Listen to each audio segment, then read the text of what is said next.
रायपुर से लोकसभा सांसद भी हैं ब्रजमोहन अग्रवाल जी।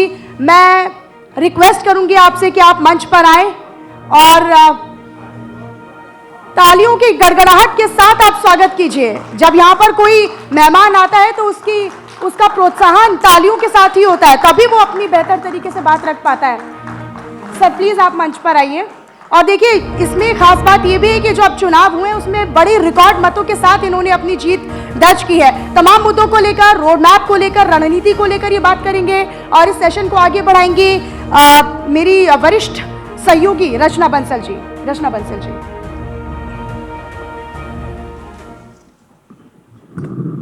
थैंक यू मनीषा, बहुत स्वागत सर आपका। चलिए रचना जी, धन्यवाद। भारत 2047 के इस मंच पर, चूंकि विकसित भारत की हम बात कर रहे हैं और जैसा मनीषा ने आपको इंट्रोड्यूस कराया, 8 बार के विधायक, 5 बार के कैबिनेट मंत्री, एक लंबा सफर है आपका राजनीति का।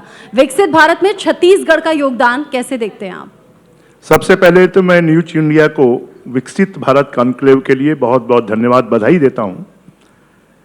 देखिए, छत्तीसगढ़ हिंदुस्तान का सबसे फास्टेस्ट ग्रोइंग स्टेट है। छत्तीसगढ़ की राजधानी रायपुर देश की सबसे फास्टेस्ट ग्रोइंग सिटी है और जो नया रायपुर है वो 21st सेंचुरी का पहला शहर है जो बहुत तेजी से बढ़ रहा है। विकसित भारत में छत्तीसगढ़ का योगदान शायद पूरा देश नहीं जानता होगा। पूरे देश का 22% स्टील अगर कोई पैदा करता है, लोहा पैदा करता है, वो छत्तीसगढ़ पैदा करता है। पूरे देश का 36% कोयला कोई देता है तो वो छत्तीसगढ़ देता है। पूरे देश का 21% सीमेंट कोई देता है तो छत्तीसगढ़ देता है। पूरे देश का 16% एल्यूमिनियम कोई देता है तो छत्तीसगढ़ देता है। छत्तीसगढ़ पर्यावरण की दृष्टि से भी वहां के टोटल भूभाग का 42% फॉरेस्ट कवर्ड एरिया है।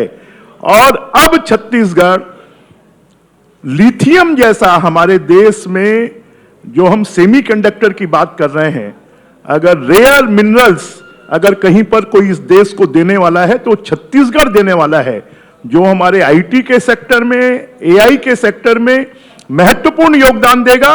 और आने वाले समय में हमारी योजना है कि जब विकसित भारत 2047 में होगा तो छत्तीसगढ़ भी उसके साथ में बराबरी पर चले और छत्तीसगढ़ विकसित भारत में योगदान दे और विकसित छत्तीसगढ़ बने, जिसमें ग्रीन एनर्जी, कोयले का अगर उत्पादन होता है वो पॉल्यूशन पैदा करता है, तो ग्रीन तरीके से हम कैसे उसको उत्पादन कर सकते हैं। स्टील का उत्पादन होता है, उससे पॉल्यूशन होता है, तो ग्रीन में स्टील का निर्माण हम कैसे कर सकते हैं। आज देश में छत्तीसगढ़ बिजली के मामले में सेल्फ सस्टेन्ड है। आज देश के कई राज्यों को छत्तीसगढ़ बिजली दे रहा है और छत्तीसगढ़ अब नक्सलवाद समाप्त होने के बाद में छत्तीसगढ़ शायद इस देश में सबसे तेजी से विकसित होने वाले राज्यों में आएगा। और छत्तीसगढ़, जिसको लोग पहले कभी कहते थे कि वो बैगा, गुनिया, सांप पकड़ने वालों का छत्तीसगढ़ है, वो नक्सलवादियों का छत्तीसगढ़ है, अब वो छत्तीसगढ़ अपनी एक नई पहचान बनाएगा। अब वो विकसित छत्तीसगढ़ के रूप में पूरे देश में जाना जाएगा। सुनने में तो बहुत अच्छा लग रहा है सर, और रायपुर के लोगों ने भर भर कर आपको प्यार भी दिया है, रिकॉर्ड वोटों से आपकी जीत हुई है। आपने जो बिंदु अभी गिनवाए, छत्तीसगढ़ क्या क्या दे रहा है देश के विकास के लिए, क्या वापस छत्तीसगढ़ को जो मिलना चाहिए वो मिल रहा है, जिसका हकदार है वो? देखिए, मिल रहा है। आज पूरे देश में कांग्रेस की सरकार ने, भूपेश जी की सरकार ने प्रधानमंत्री आवास वहां पर बंद कर दिए थे।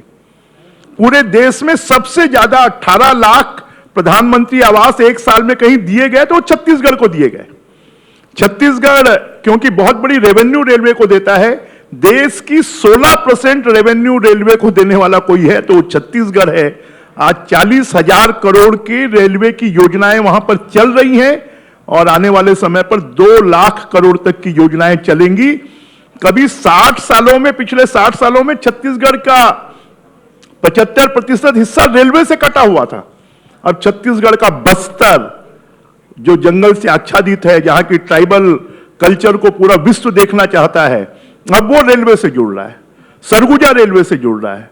हमारा जसपुर का इलाका, दिलीप सिंह जुदेव जी का क्षेत्र, वो अब जसपुर रेलवे से जुड़ रहा है।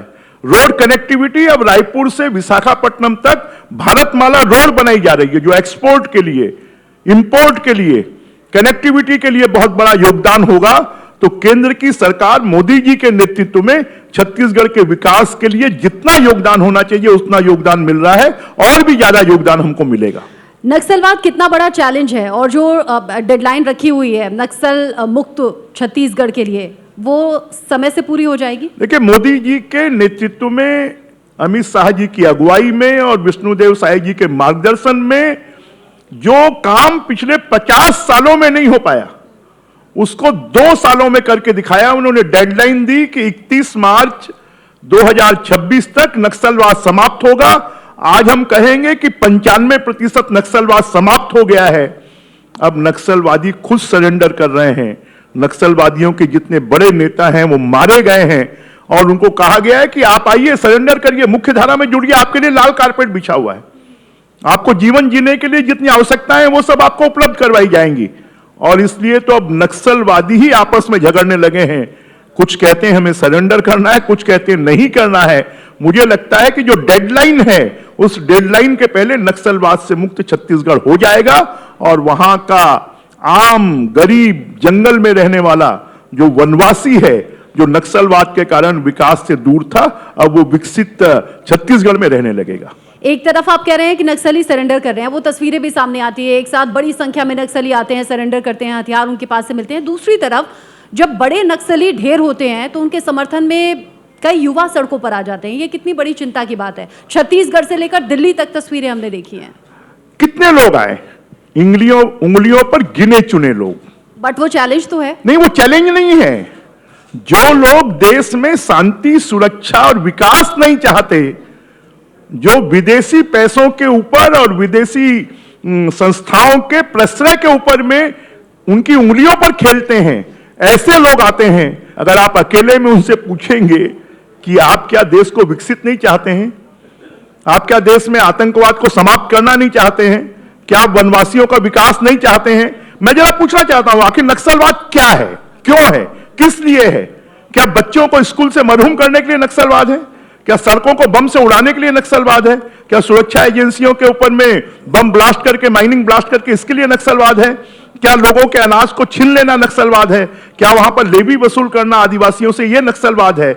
नक्सलवाद किसी जमाने में नक्सलवाद लोगों के विकास के लिए था, परंतु आज वो नक्सलवाद, अब लोग बैलेट से अपना विकास चाहते हैं, बुलेट से नहीं चाहते। और बुलेट के लोगों ने नकारना शुरू कर दिया। जैसे जैसे वहां पर शिक्षा का विकास हो रहा है, वहां पर डेवलपमेंट हो रहा है, वैसे वैसे लोग नक्सलवाद को नकार रहे हैं। बुलेट का आपने जिक्र किया, बड़े हथियार और विस्फोटक आते कहां से हैं, ये भी बड़ा सवाल है नक्सलियों के पास। नहीं, ये तो सामने आ गया। वो ब्लास्ट करते हैं, पुलिस से लूट लेते हैं। उनको चाइना और रसिया के बने हुए गोलियां और बंदूकें वहां पर जब्त होती हैं। तो ये तो समझ में आ गया कि जो नक्सलवाद की जड़ें हैं वो भारत में नहीं है, कहीं न कहीं विदेशी शक्तियां जो भारत को अस्थिर करना चाहती हैं उनकी जड़ें वहां पर हैं। और जब उनके फंडिंग्स को रोक दिया गया, जब उनके हथियारों की खेप को रोक दिया गया, तो अब उनको सरेंडर करने के लिए मजबूर होना पड़ रहा है। हालांकि अच्छी वो तस्वीरें होती हैं और छत्तीसगढ़ के साथ साथ देश के लोग ये चाहते हैं कि नक्सलवाद जहां जहां अपना प्रभाव था, दिखा रहा था, नक्सल मुक्त छत्तीसगढ़ हो, तभी विकसित भारत की तरफ हम आगे बढ़ पाएंगे। आपने अपना कीमती समय दिया और जो राजनीति में आपका सफर है, जिस तरीके से लोगों का प्यार और विश्वास आपके साथ बना हुआ है, भविष्य में भी बना रहे। छत्तीसगढ़ के विकास के लिए आप बेहतर काम करें। बहुत शुभकामनाएं। चलिए, आपको बहुत बहुत धन्यवाद। धन्यवाद आपका। बहुत बहुत धन्यवाद।